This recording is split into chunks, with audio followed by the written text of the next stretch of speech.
So a lot of people look at you on Shark Tank as this mean, cold-hearted person. I mean, when I told my mom that I was doing this interview, she's like, "Oh, you're interviewing the mean person." And so I want to ask you, are you this person with a cold ice heart, or are you a big teddy bear that people just don't see on Shark Tank?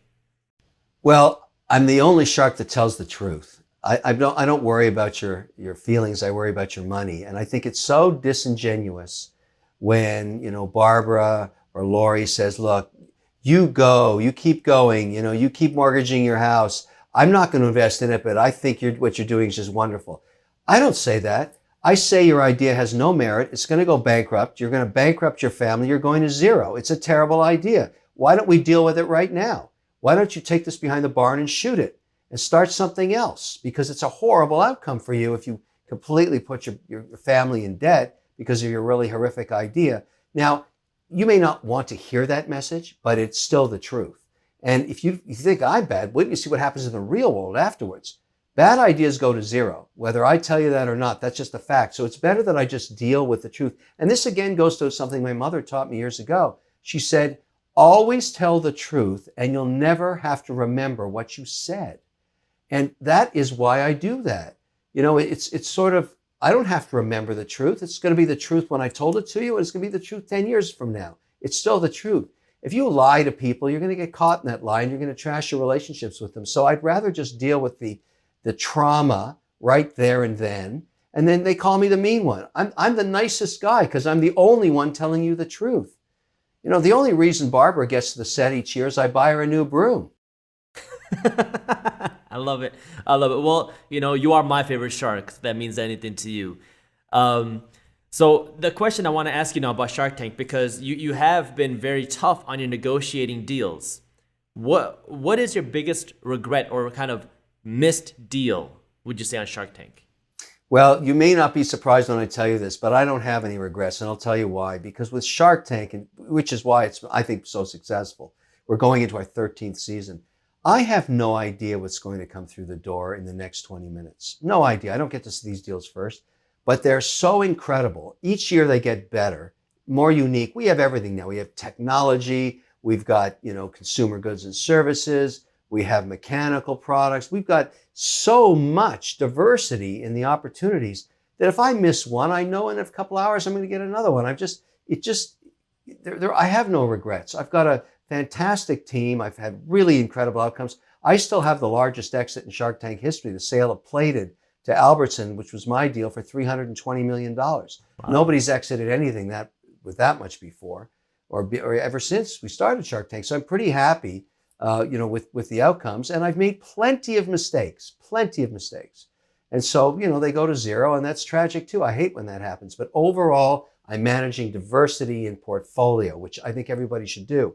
But, that's kind of the way it works. One of the reasons I became a shareholder in Start Engine, which is a company that funds with crowdfunding, equity crowdfunding, and I'm their paid spokesperson, is, listen, I don't want just one deal. You can go on to Start Engine and invest in 10 companies, put $100 into each one, because you don't know what the outcomes are going to be. It's so serendipitous. You need a portfolio. And that Start Engine has 400,000 investors plus. So that gets all the deals on their platform, and people look at them and shop like they're in a grocery store saying, I like that, I like that, I like that, I like that. I'm going to build a portfolio. They're products and services I understand. I'm going to diversify my risk. That's the whole idea of investing the way I do. So when you say diversification, do you mean investing in multiple companies or across multiple different sectors? So some tech companies, some consumer goods companies, apparel companies. Or what does that mean? Both. That's a very astute observation. I have diversification in both. I have investments in every sector. There's 11 sectors in our economy, and I have multiple companies in many sectors. And generally speaking, if you look at a portfolio of as many companies as I have, and you try and guess the winners, you'll never get it right. It's like trying to get the grid right in March Madness. The brackets you'll never solve for. You just don't know. You have to have diversification. And I urge people that are going to invest to make sure they don't just do one company. You just don't know what's going to happen. I know you like nice things. And I know we talked about this earlier. You like nice watches, nice cameras, nice wines. When is it okay for somebody to now start splurging their money? I mean, we talk about, the state of a lot of people's finances right now, when is it okay for someone to go out and buy themselves a $10,000 watch or a new Gucci purse? When is that okay? You know, again, I'm going back to the source of my mother's advice. She told me, and I use this philosophy in all the things I buy. When, you know, that analogy of don't buy a lot of stuff, buy very little stuff, but what you do buy, make it very high quality and treat it like an investment in your head. So when I buy a very expensive watch, I'm extremely selective because I want that watch to appreciate. Now, I have many, many watches. I have a very large watch collection, but to me, it's an alternative asset.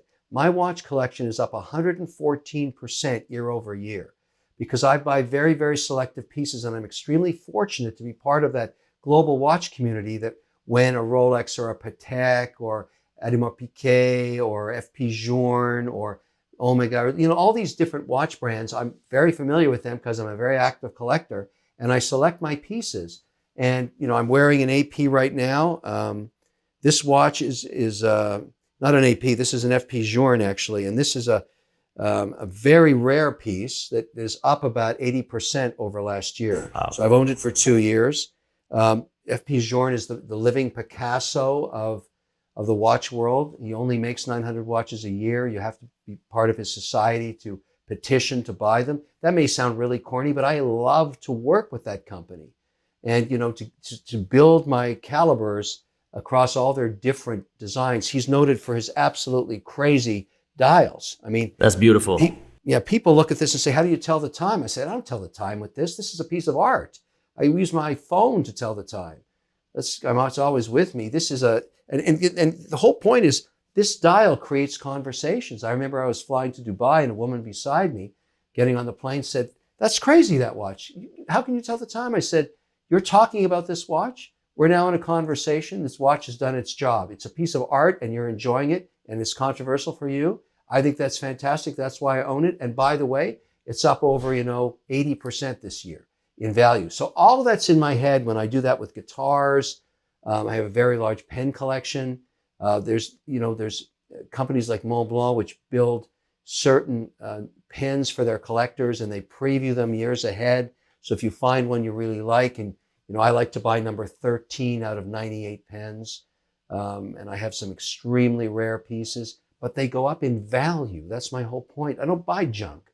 So if you think that way, there's nothing wrong with, splurging once in a while, but if you're strategically buying things that appreciate in value, you're actually investing and enjoying yourself at the same time. So, people come and look at my watch collection because I love to talk to the watch community, but I'm very, very strategic. Each dial is unique and has a story.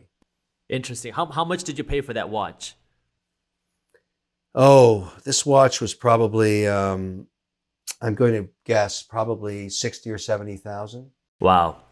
Yeah, I think the issue, so I talk about this a lot on our YouTube channel. The issue, kind of concern that I have is when the stimulus checks go out, you have a $1,400 stimulus check go out, you see a line out the door at Gucci and Louis Vuitton. And we saw this exactly happen when the $600 check went out.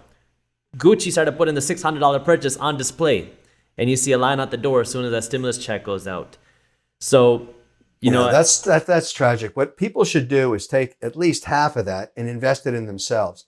You put that into an index fund and just let it appreciate over time.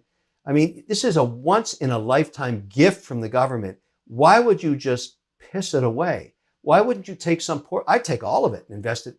Just forget about that money and let it accrue over the next 20, 30 years until you retire. You'll be so thankful you did that. I mean, I don't think I think they put too much money in the economy, actually, because there's a lot of people that have full-time jobs that are getting these checks. Why we're doing that, I don't know. But if the decision's been made, is my point. You should take this opportunity and invest it in yourself. You're not giving it away to somebody else. You're investing in yourself. That's the whole point. Yeah, I mean, I think this is why a lot of people are looking at it like a K-shaped recovery. You have some people that are doing very well in this economy. They've benefited because of the pandemic, while others, not so much. But everyone is getting the money, whether you benefited or not. And it's really kind of creating a strange system in our economy. No question. Very strange. And I think this is something we got to think about because it could be inflationary down the road. And you're starting to see that pick up when you watch the 10-year go from 0.9% to 1.7. That's pretty scary. Are you worried about the long-term strength of the dollar, or you mentioned inflation? Do you think this is going to have a big impact on people's ability to afford life? Well, I do worry about that. I mean, this is so overstimulating. And now we're talking today about another $3 trillion in infrastructure. That's really, really inflationary in my view. But again, diversification. I invest in Canadian dollars, American dollars, Swiss francs, euros, British pounds, and Bitcoin. I mean, and I have gold as well. I want diversity. That's the whole idea, because I don't know what's going to happen next. Will the dollar be up? Will Bitcoin be up? Will the euro outperform? Will the Swiss franc, which it's done before, become the fiat currency of choice? You just don't know. And that's why there's a lot of room. I would argue one thing about Bitcoin, which, I've spoken of many times now. When I made my declaration that I was going to 3% weighting, I got all these calls from institutions saying, do you know where your coin was mined? And I said, no. I've just bought Bitcoin. They said, well, we don't like coin mined in China or anywhere that's mined using coal to burn electricity, to make electricity. It's very pollutive. And so I think there's going to be distinction around sustainability around Bitcoin mining in the years ahead. So there'll be a premium for a clean coin, virgin coin, versus a blood coin from China. Interesting. Very interesting. I actually didn't even know that. I'm glad you brought that up. So the last thing I want to go over today, we asked our audience, our viewers, what they would like to ask you. And so I have 5 questions from our audience. Sure. Question number 1 from Casey Burns 206 on Instagram. What is the most garbage investing advice you see out there on the internet? It's the get rich quick day trading stuff. Again, there's nothing wrong with it if you treat it for what it is. It's almost entertainment, but it's not investing. It's really, really hard to do that and make money long term. Doesn't mean you don't learn from it, but it's not investing. So I see all that stuff all the time. Use leverage, borrow money to trade. That's crazy. I don't agree with that. Number 2 is from Deepthi Rao on YouTube. What 3 keys would you give to a beginner investor who is 20 or 30 years old to start investing? Your 3 keys of investing. The 3 keys, number 1, never more than 5%. Let's you build a portfolio with a minimum of 10 stocks in it. Never let any one of those stocks be more than, let me start from scratch on that one. Start with 25 stocks because that's enough diversity, okay? And then never let any one stocks be more than 5% of the portfolio. Never let a sector like technology become more than 20%. And constantly keep trimming as one goes through the roof. If they have a Tesla and all of a sudden it's 10 or 20 or 30% of your portfolio, trim it back to 5. You still own Tesla, but you've taken a lot of profit, you've taken a lot of risk off the table, and you've got more capital to put to work in other stocks. So I kind of like portfolios in that 20 to 25 names, and then using those rules, 5% in any one stock, never more, and never more than 20% in any one sector. And then you get diversification. That's what I'd say. That's if you're going to pick stocks yourself. I much prefer to just pick exchange-traded funds, ETFs. That's what I actually use, ETFs. Awesome. You have an ETF yourself too, don't you? I do. I have an ETF company. I'm very proud of it. That's why I have it. Awesome. And next one from Instagram, Michael Sabanda 1. What should one do to impress a shark quickly? Well, the best thing you can do is articulate your opportunity in 90 seconds or less. Learn to explain exactly what you can do in 90 seconds or less, because it's really about the opportunity. And then explain why you're the right person to execute on the idea, because there's a million great ideas and very few people can execute on them. Executional skills are rare. Great ideas are a dime a dozen. And lastly, know your numbers. If you get past the first 2 and you're on Shark Tank and you've got the lights on you and everybody wants to invest and then you don't know your numbers, you deserve to burn in hell, and I'll put you there myself. You tell the truth, always. Exactly. The most popular question I got, this was asked dozens of times, and I know we talked about it today, but we'll just kind of go over it quickly, was by page 22 on Instagram. What do you think of Bitcoin, crypto, and the future of Bitcoin? Is it going to crash, or is it going to take over our currency? No, I think it's going to become a property, much like real estate or gold is. I'm not sure it's stable enough to be a currency. It's too volatile. For example, people won't take large payments in it most of the time because they don't know if it's going to be down 30% in the morning.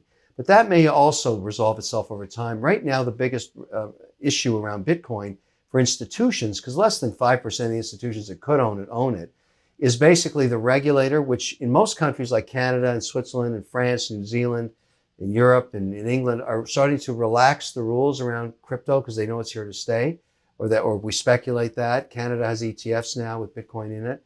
And I think the US regulator will slowly move in that direction. But also this idea of sustainability. Most institutional investors have sustainability committees, ESG committees, compliant committees around, things like human rights and all that. And I agree with that. And so you have to be compliant. And so, coin-minded China, which is where the majority of Bitcoin is mined, is not made on a compliant basis. And so, that's an issue. And I think it's going to become more and more of an issue. So you're going to see virgin coin become more valuable because you can't tell the provenance of a coin. You don't know where it's been. You know when it was born, but you don't know if it was part of a nefarious, illegal scheme or whether it came from China or not. But that's why if you have the provenance and you know it's virgin, then it's more valuable. And I think that's going to occur. There's going to be two markets for Bitcoin. That's something to think about. So I've restructured my strategy. I'm investing in miners now themselves and then asking them to pay me in virgin coin. So if you're a miner and you want to expand your operations, come to me, I'll fund it, and then you'll pay me a royalty in virgin Bitcoin. And that's the kind of arrangement I'm building right now. Royalties. Love it. You got to have royalties. Cash flow, as you like to call it. And number 5, from Mass Media on YouTube. Besides money, what keeps you motivated every day to get up and keep working instead of just being comfortable with where you are? Well, I want to do things that keep me really stimulated. I'm very interested in engaging in entrepreneurship. I help many entrepreneurs. I'm very interested in photography. I'm very interested in recording music. I have a passion for wine. I have a very big wine business. I'm an investor in over 20 vineyards. And so these things are things that balance my life because I've always said the best managers in business have yin and yang. They have the idea of the discipline of business, which is very binary. Either you make money or you lose money, but they also have the chaos of art. And that helps them become more creative as they try and solve business problems. The greatest managers I know have a little bit of both. They really enjoy something. They're passionate about music or they're passionate about, painting or something, but they're also great managers. So they can do the discipline of business along with the chaos of art, combining those talents. They're the people I tend to hire. I think they're great at sort of being masters of achieving things because they find different ways to do it. And you require some discipline in the arts to do that.